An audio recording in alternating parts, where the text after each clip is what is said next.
Doctor साहब नमस्कार। Doctor साहब बात करते हैं सर कार्डियोलॉजी डिपार्टमेंट की। तो कार्डियोलॉजी सर वैसे तो खैर काफ़ी लंबे टाइम पे है, लेकिन मैं 50 साल की बात कर लेता हूँ सर। 50 सालों में सर आपने क्या किया? जबकि हमारे अगर मैं बात आज की डेट में करूँ तो सर आज तो हमारा देश जो है ना वो हार्ट डिजीज़ का कैपिटल है सर वर्ल्ड में। तो कार्डियोलॉजी सर कहाँ फेल हो रही है? बड़े दुख से कहना पड़ता है कि हिंदुस्तान आज वर्ल्ड का सबसे बड़ा देश हो गया है। हमारे पास रिसोर्सेस कम होने के बाद भी हम दुनिया में सबसे ज़्यादा हैं। ये हमारी स्ट्रेंथ है कि वीकनेस है? हमारा हेल्थ केयर सिस्टम वर्ल्ड के चुनिंदा बड़े सिस्टम्स में से नहीं गिना जाता। हमारा डायबिटीज़, हाइपरटेंशन, हार्ट डिसीज़ दुनिया में सबसे ज़्यादा है।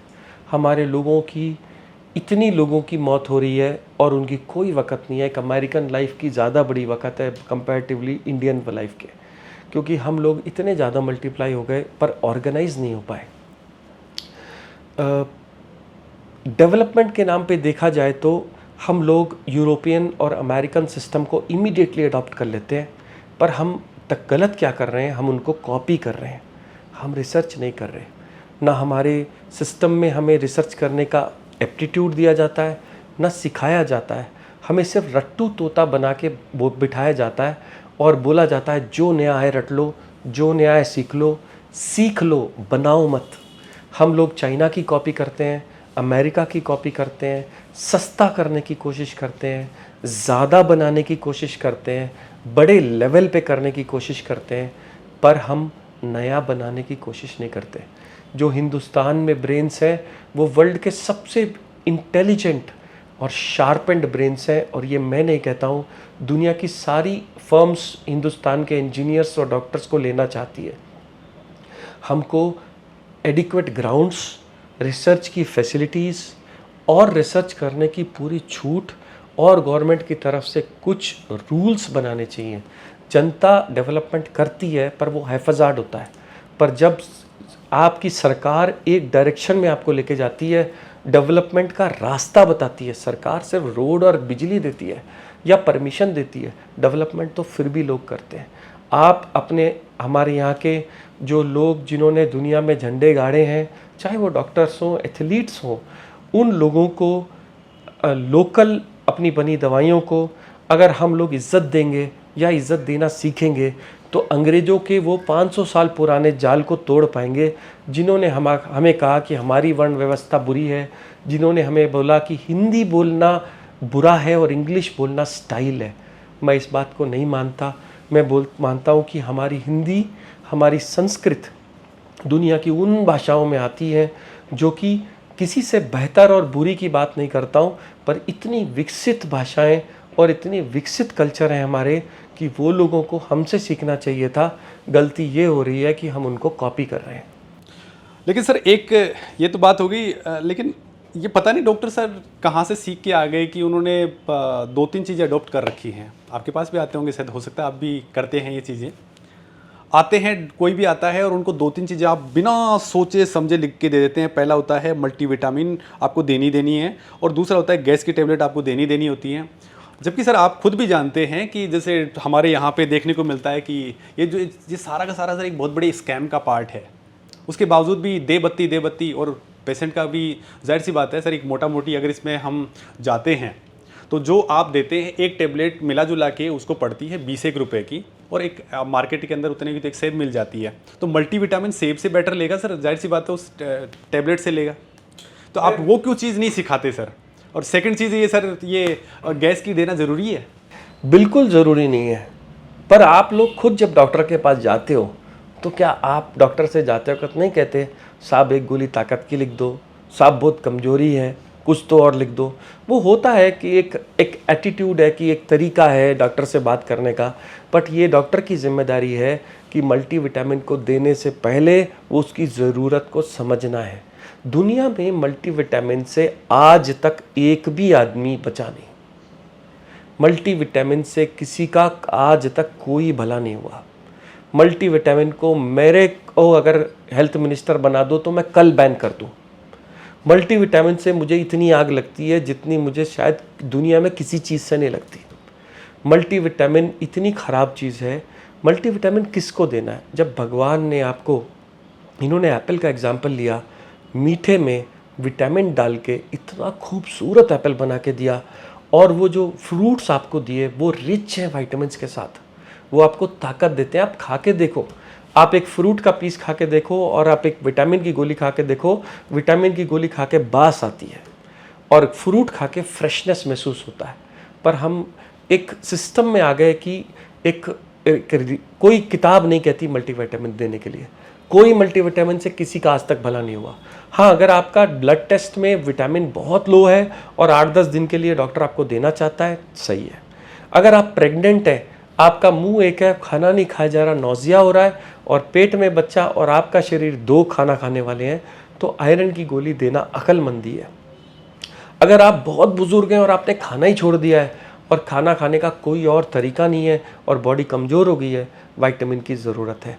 इसके अलावा अगर कोई भी आदमी मुझसे विटामिन की या गैस की गोली की जिक्र करता है तो मेरे तन बदन में इसको सुनते ही आग लग जाती है, आपको भी लग जानी चाहिए।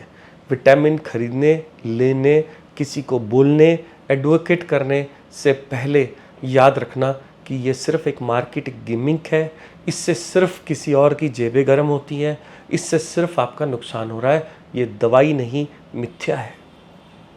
चलिए सर, ये तो हो गया, बहुत अच्छी बात है। और इसी के साथ साथ एक चीज़ और आती है सर, वो आता है डाइट प्लान्स। तो क्या हमें वास्तव में डाइट प्लान्स के अकॉर्डिंग काम करना चाहिए, या फिर जैसे हम लोग खाना खाने जा रहे हैं, इन जनरल हम इंडियंस की बात करते हैं, तो हमें जहाँ मिल गया, बुफे मिल गया, तो हम जैसा अपने पेट के अकॉर्डिंग खा लेते हैं और जितना पेट भर गया उसके बाद में सफिशिएंट हमारे लिए। अब डॉक्टर्स के पास जाते हैं, फिर वो एक नया सा एक पूरा चैप्टर अपना लिख करके देते हैं कि आपको ये खाना है, ये नहीं खाना है। कई बार तो लगता है कि वो एक सज़ा दी जा रही है और जो पेशेंट होता है वो उसका मतलब इसको जेल में डाल दिया जाए, उस तरीके का एक उसको फीलिंग आना शुरू हो जाती है कि हाँ, ये डॉक्टर की जेल है भैया, इसके बाहर मुझे नहीं जाना है। तो क्या ये सही है? क्या वास्तव में उसको करना क्या चाहिए? डाइट इतना कॉम्प्लेक्स मैटर है कि हम इसको सब खुद अपने आप समझते हैं। आपके बचपन में आपकी माँ ने आपको ज़बरदस्ती अच्छा फीड करने के नाम पे ओवर फीड किया होगा। कभी तो बच्चा थूक भी देता है कि मैं नहीं खाऊंगा, तो भी माँ उसके मुंह में डालती जाती है, नहीं ये अच्छे से नहीं खाता, इसका पेट पतला है, ये कमज़ोर है, इसको खिलाओ। मलाई के बना करके वो मेरे को भी दिए, आपकी माँ ने भी आपको दिए होंगे। पर मेरी बात सुनिए कि डाइट के बारे में जानवर तक अच्छे से जानता है। एक शेर को भी, एक कुत्ते को भी गुड़ दिया जाए तो सूंघ के कहता है कि हमारे भगवान ने हमें इसकी इजाज़त नहीं दी। मेरे को सिर्फ गोश्त खाने की इजाज़त है तो शेर सिर्फ गोश्त खाता है, नमक तक नहीं लगाता। मेरे को सिर्फ पानी की इजाज़त है तो मछली सिर्फ पानी पीती है। मेरे को सिर्फ वेज खाने की इजाज़त है तो बंदर सिर्फ वेज खाता है सारी ज़िंदगी। आपको लाखों में भी एक बंदर नॉनवेज खाता नहीं मिलेगा। पर आदमी बड़े होके नहीं, 3 महीने के बच्चे को वो जूठा गुड़, कुत्ते का चाटा हुआ गुड़ उंगली से लगा के उसके 3 महीने के बच्चे के मुंह में डालो तो माँ का दूध छोड़ के उस गुड़ को चाट के बोलेगा कि मीठा था, ख़त्म हो गया, रो के बताएगा और दो। तो शैतान हमारे अंदर 3 महीने से ही आके बैठ जाता है। हमारी लचकचाती जबान हमको नए नए खाने को मजबूर और परेशान करती है सारी ज़िंदगी, और यहाँ तक कहा गया कि हम खाने के लिए ही जीते हैं और ये हमारी ज़िंदगी का सबसे बड़ा लव है। कैसे बोलें, मेरा जन्मदिन है, आप मेरे घर आए, खाना बनेगा। मैं आपके घर गया, खाना बनेगा। कोई अच्छा फंक्शन है, त्यौहार है, खाना बनेगा। अगर कोई मर गया तो भी खाना बनेगा। शादी है तो भी खाना बनेगा। कुछ भी नहीं है तो भी खाना बनेगा।